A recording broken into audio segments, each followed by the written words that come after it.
Hello folks, that was Slow Burn by Kacey Musgraves. My name is Boris Petrov. I am an intermediate guitarist, a hobbyist producer, a big fan of the song Slow Burn. And I'm recording this video because I found that really no one has broken down the little nuances that I think make the acoustic guitar part of the song tick. I'm by no means an expert at playing the song, as you would have seen from the opening recording of me playing it, but I do think I've learned enough of the little things that make the song tick that I want to pass on to you so that you can start using them in your practice as soon as possible. So the first thing I should acknowledge is that my starting point for this song, in addition to the recording itself and slowing it down and listening to isolated instrumentals, is a video by a guy named Guitar Lancer on YouTube. The techniques that make this song work that both Guitar Lancer and the original guitar player from the recording do are not obvious, and it took me a while to kind of piece them together through practice. I'm still working on them, but I want to pass them on to you as quickly as possible so you can start improving.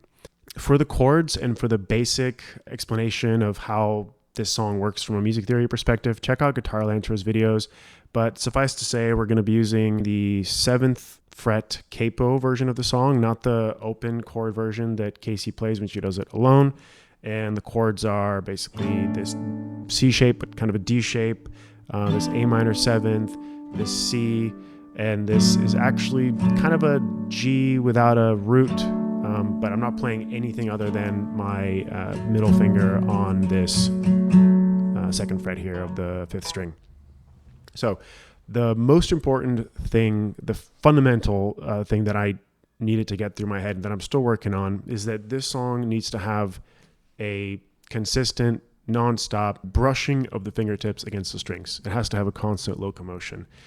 And in addition to just the fingers brushing against the strings, there also needs to be kind of a hierarchy of the brushes of the fingertips against the strings, such that there's kind of a backbeat. So I'll demonstrate first what I mean about brushing. I'm using the flesh of my index and ring finger, and then occasionally the fingernails. So I'm going kind of, I sort of hold my 2 fingers against my thumb like this, and then I tuck them in whenever I want the fingernails to touch the strings, kind of like this.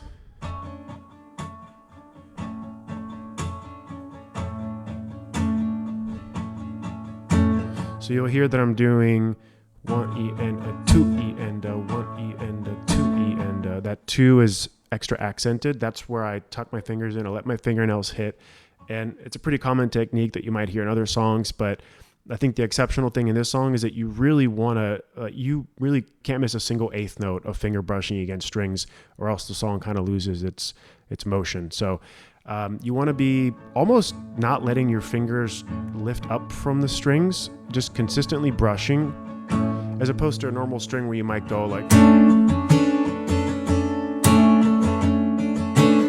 for other songs, you might actually explicitly want to let off of the strings on some strums. On this one, you pretty much want to be consistently going, not pretty much, 100% of the time, every 8th note.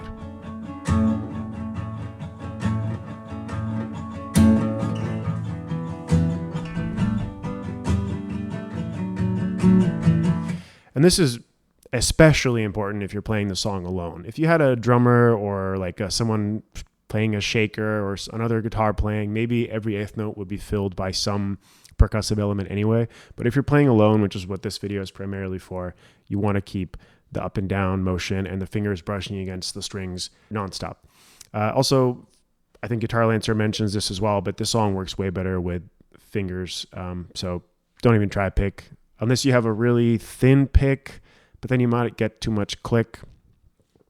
I wouldn't recommend it. I do want to demonstrate what happens if you don't have a hierarchy of accents to your strums.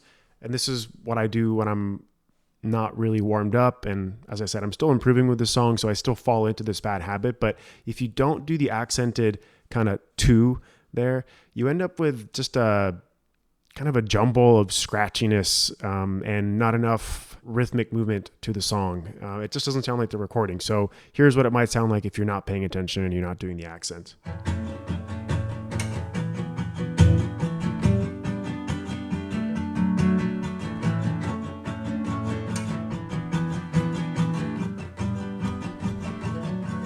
as opposed to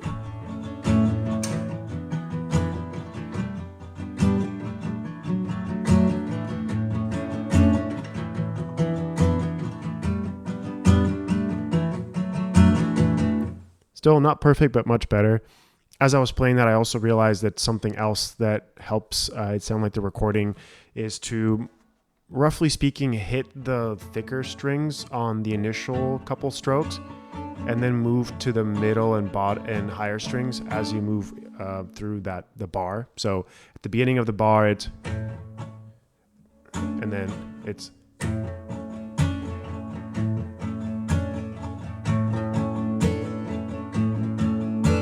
I'm exaggerating, but more or less that's the pattern you want to follow.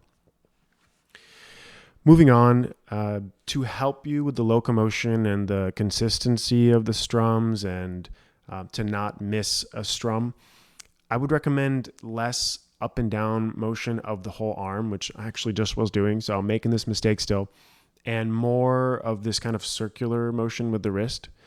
So to demonstrate, instead of, you want to kind of go like,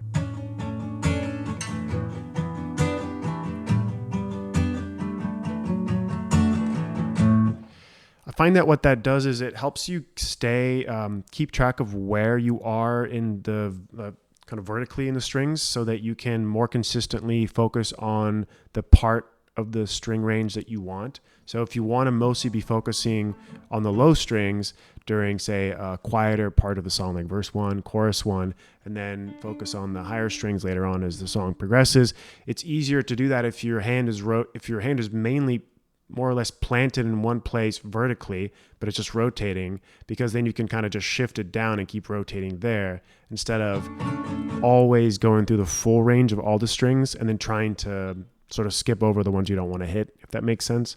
So this is harder. It works than this.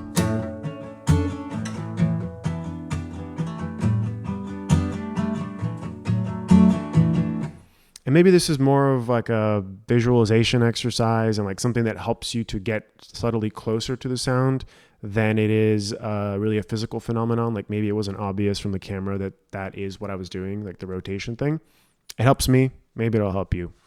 So the next level of specificity or nuance that I want to add to this performance is a sense of dynamics as the song progresses from verse 1 all the way to the last chorus. And roughly speaking, what you want to do is start as quietly as possible with as little high treble strings as possible. So mainly focusing on the low frequencies, and then get louder and get into higher frequencies as the song goes on. So this is what verse 1 and chorus 1 might sound. It's very, very quiet so that you leave yourself room to get a little bit louder in verse 2 and chorus 2. This is chorus 1 and verse 1.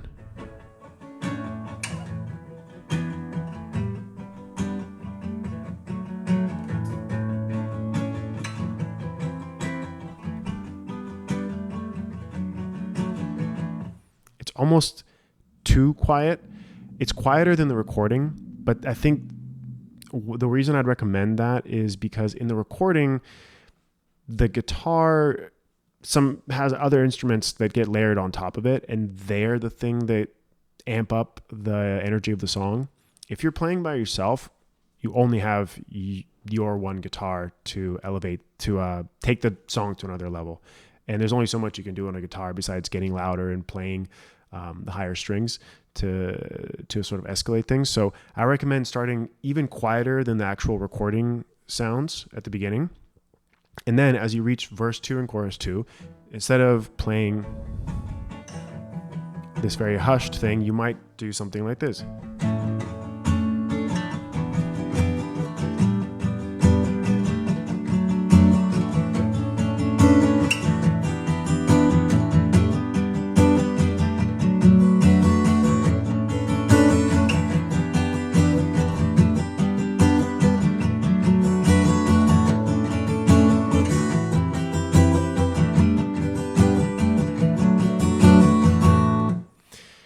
You might have heard there that I'm touching more of the high strings.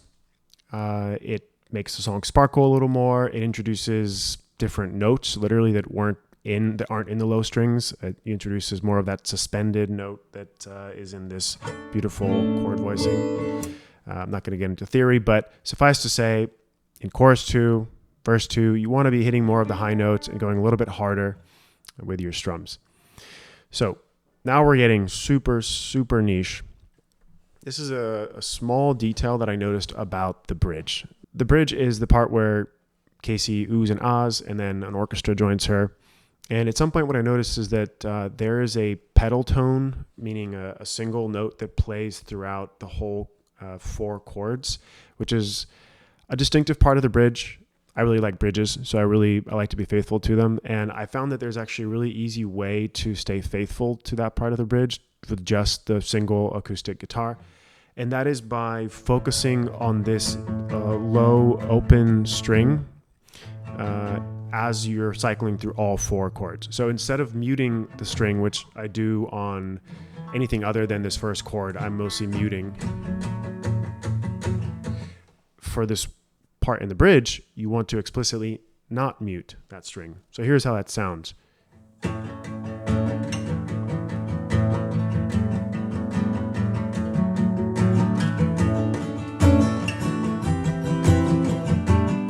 that's me muting it again. So how that goes in totality is something like this.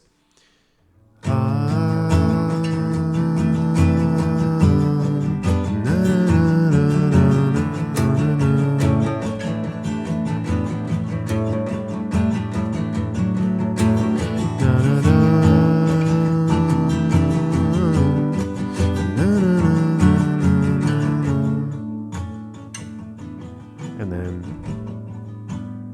this is the quiet part leading to the final verse in the outro. So again, to sum up, there's a pedal tone in the bridge, halfway through the bridge. You can achieve that by simply not muting the slow string and pretty much mostly hitting these bottom 3 strings as you're cycling through the 4 chords, excuse me. I'll just do it again.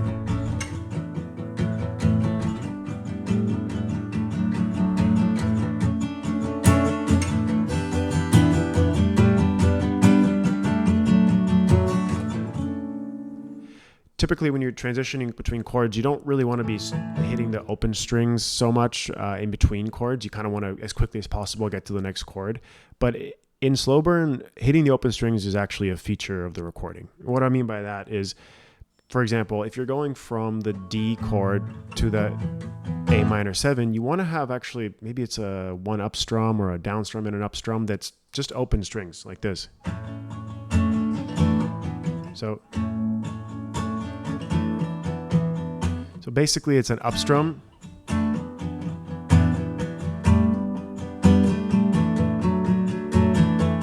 It's maybe the most pronounced in the transition between this G and the D. So from the C, let's see, from the C to the G to the D, I'll play that a little more slowly. So